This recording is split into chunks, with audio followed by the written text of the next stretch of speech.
நண்பர்கள் எல்லோருக்கும் வணக்கம். அன்பு நண்பர்களே, இந்த கிரகங்கள் எப்படி பலன்கள் தருகின்றன? கிரகங்கள் எப்படி பலன்கள் தருகின்றன? கிரகங்கள் சுபத்துவம், பாவத்துவம் என்ற அடிப்படையிலே பலன்கள் தருகின்றன. இதை ஏகப்பட்ட பேருக்கு நிரூபிச்சாச்சுங்க. சரிங்களா? கிரகங்கள் சுபத்துவம், பாவத்துவம் அடிப்படையில் தான் கிரகங்கள் பலன்களை தருகின்றன.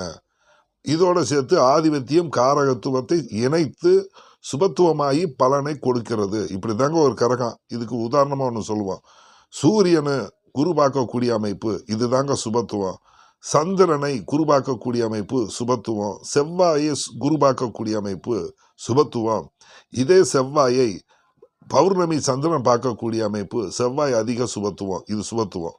பாவத்துவம் என்றால் என்ன? குரு சனியுடன் சேர்வது குரு பாவத்துவமாகிறாரு. செவ்வாய் சனியுடன் சேரும்போது பாவத்துவம் நடக்குது. சரிங்களா?